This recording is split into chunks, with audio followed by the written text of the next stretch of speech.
Eso me parece bien interesante, porque paralelamente ya en el 79, pero probablemente mucho más entre aquellos que partieron al exilio, se produce ese proceso que se llamó la renovación socialista. Pero ¿cómo se vinculó esa experiencia de personas básicamente en el exilio con lo que ustedes estaban haciendo en Chile? No se vinculó mucho, Ya. es un gran tema, la verdad. Yo debería escribir sobre eso. Bueno, tengo un libro escrito como 500 páginas que estoy en trámite de publicar, donde relato muchas de estas cosas, todos estos procesos que vivimos.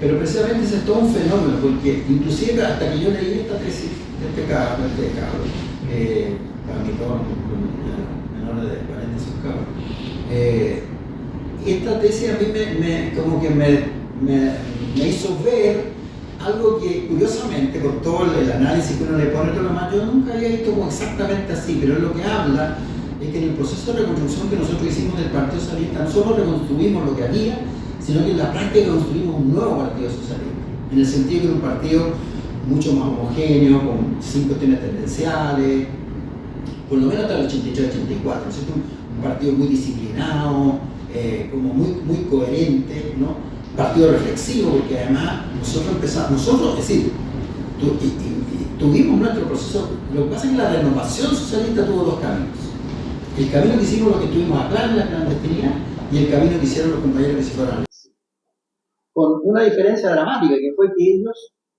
después de una derrota tan grande, ideológica, política, estratégica, en realidad, que sufrimos en el 73, ellos, el proceso que hacen de autocrítica y de revisión, ¿verdad? ¿Qué fue lo que hicimos mal? Se ven y se dejan influenciar fuertemente por la socialdemocracia europea. Y por Gramsci. No solamente por Gramsci, yo diría que ni siquiera Gramsci, nosotros sí tuvimos gran influencia con Gramsci. ¿Sí? Sí. Mira qué interesante. Nosotros que estábamos en Chile tuvimos más influencia de Gramsci.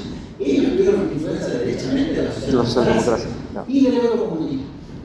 Pero recuerda que esos procesos eran... Sí, pero el eurocomunismo siempre fue una cosa mucho más propia de los italianos, marginalmente de los franceses, y no mucho más. Pero acuérdate que Chile históricamente fue mucho más influenciado de toda Europa por Francia, primerísimamente Francia, y algo Italia. Sí. Nunca España, nunca Alemania, nunca Inglaterra.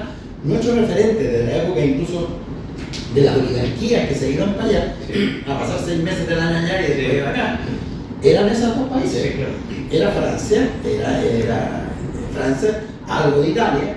Entonces, yo y sobre todo Francia, era como el principal referente.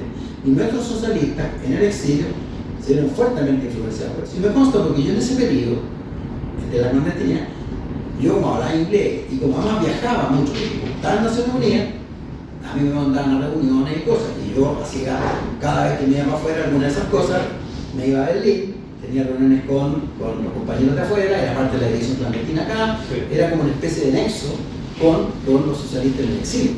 Y ahí conocí a Altamirano, a quien yo no había conocido personalmente, y tuvimos unas tremendas discusiones y peleas, ¿no? Porque en Francia. ¿Ah? Que estaba en Francia. Después se fue a Francia, pero él fue el que llevó al Partido Socialista a la RDA. Almeida estaba preso, Almeida estuvo como 2 años preso en Chile, en campos de concentración, y finalmente hasta el año 76, y final 75, y finalmente Almeida es expulsado y él se va a México. Y en México es presidente de la Unidad Popular. Y después, 77 por ahí, Almeida se va a Berlín, porque fue Altamirano el que instaló el Partido Socialista en Berlín. RDA, República Comunista, ¿no? Entonces, después a Ratti y todos ellos, los renovados, nos echaban la culpa a nosotros que éramos pro-comunistas, y resulta que era su líder, Altamirano, el que se había llevado el partido a la RDA, que fueron parte de nuestras peloteras. Pero te digo, en la renovación hubo 2 renovaciones: la renovación de los que estuvieron en el exilio, que fue de carácter socialdemócrata, y la renovación nuestra, que fue siempre dentro de la perspectiva más del marxismo, digamos, clásico, pero buscando pensadores que lo iluminaron de otra manera, entre ellos Gramsci, que tuvo mucha influencia en muchos de nosotros en esa época. Y de hecho, por ejemplo, Lagos por ahí en su libro escribe que él pensaba que aquí nosotros no pensábamos mientras luchamos, pero resulta que uno puede hacer las dos cosas al mismo tiempo, ¿te das cuenta? Así, raro eso, pero alguna vez dijo por ahí en su libro, que me dio risa, ¿no? Y cuando él volvió a Chile se dio cuenta que en Chile había gente socialista que pensaban, en realidad, y escribían cosas interesantes. Bueno.